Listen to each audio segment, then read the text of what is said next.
imperial power and counterpower.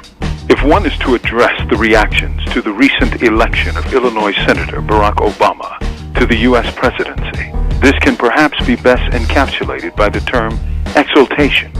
For if ever a political figure rode the currents of a stellar alignment, Barack Obama did so. The exaltation was both national and global.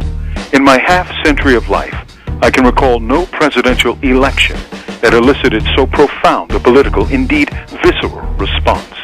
When one considers what role the left had in such a spectacular political event, again, we must address alignments, not of stars, but of constituencies, which converge to not only elect Obama, but to also close the door to the ruinous politics of the U.S. right wing, represented by the incumbent President George W. Bush and his presumed political heirs, Arizona Senator John McCain and Alaska's Governor Sarah Palin of the Republican Party. While the U.S. left was a constituent part of the larger constituency, it did not drive nor direct the forces that elected Obama. In many ways, it was hostage to those forces. Those forces were youth, those between 18 and 28, who mobilized in ways never seen before. It was also African Americans who voted in unprecedented numbers for one they perceived as one of their own. Add to this millions of women, some of whom felt frankly disrespected by the choice of Palin, who, though a woman, betrayed an astonishing lack of knowledge and expertise on issues, especially given the very real possibility that her running mate, Senator McCain, might not survive the rigors of office.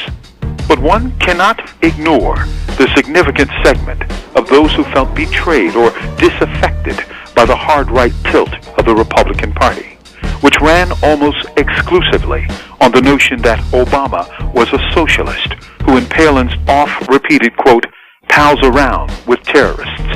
For those beyond our shores, it may be necessary to briefly decode this language. The socialist tag was a kind of cleaned-up, classy version of communist, the ultimate slur in U.S. capitalist politics, only exceeded by the post-9/11 term terrorist. And by calling Obama a pal of terrorists, it was tantamount to calling him one. The last reference was to the alleged friendship between Obama and William Ayres, a Hyde Park educator who, in the 1960s, was a leading member of the Weather Underground, student anti-war and anti-imperialist activists who engaged in acts against property and who supported the black liberation movements of the era. In point of fact, Obama was by no measure a leftist. In the spring 2008 issue of The Black Scholar, African-American Studies professor Charles P. Henry makes the point explicitly, citing both Obama's own words as well as a political biography of him in the New York Times Magazine. Obama's quoted remarks are instructive. The Democrats have been stuck in the arguments of Vietnam, which means that either you're a Scoop Jackson Democrat or you're a Tom Hayden Democrat, and you're suspicious of any military action. And that's just not my framework.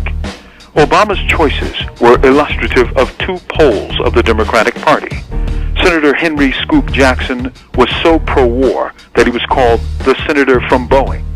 Hayden, by contrast, was a student anti-war activist and member of SDS, Students for a Democratic Society. Interestingly, Obama never referred to himself as a Jesse Jackson Democrat either. This leads us to the next query on the role of the U.S. anti-war movement. In a word, it is moribund.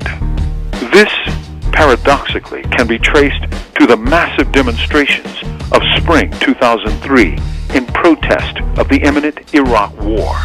For millions of people, this was their first and last experience of mass action. Sadly, the lesson they learned was of their impotence, not their power. For Bush promptly ignored the protest, rattled the sabers of war, and launched Operation Shock and Awe. For many people unused to popular protest, this short-term failure to stop the war blinded them to the rarity that such mass protests represented. Never had the nation seen such mass protests before the war had begun. At this stage, the people were a counterpower. but they stopped far too soon.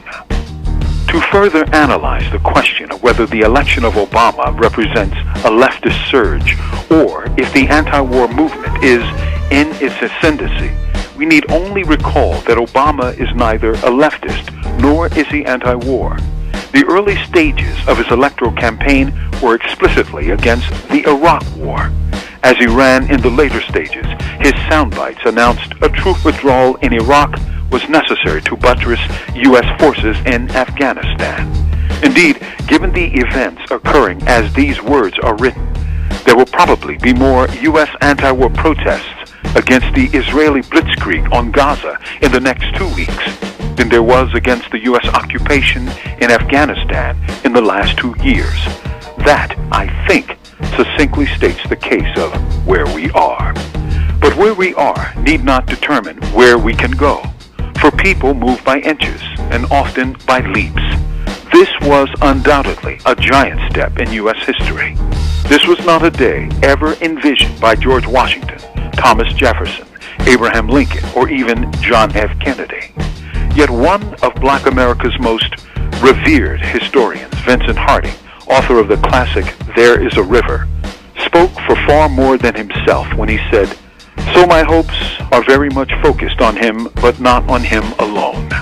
I see the energy that's been built up over these 2 years of campaigns, and I see the possibility that we could gather ourselves together and begin to ask, in a very powerful way, not what should Barack Obama be doing next, but where do we go from here? What is our role as committed progressive citizens to move to the next stages?" Harding, a close confidant of the Reverend Dr. Martin Luther King Jr., ended his comments on the Obama election with this fitting suggestion. Maybe a democracy needs community organizers more than it needs commanders. Maybe so. It appears Dr. Harding is suggesting that instead of empire, we need a republic. For if history teaches us anything, it is that the two realities are unreconcilable. In the days of ancient Rome, the advent of empire spelled the end of the republic. In 193 CE, an African seized the throne of Rome. Emperor Septimius Severus extended Rome's power and strengthened its empire. His sons succeeded him and exceeded him in cruelty and brutality. They didn't bring change. They brought continuity. Will this empire be any different?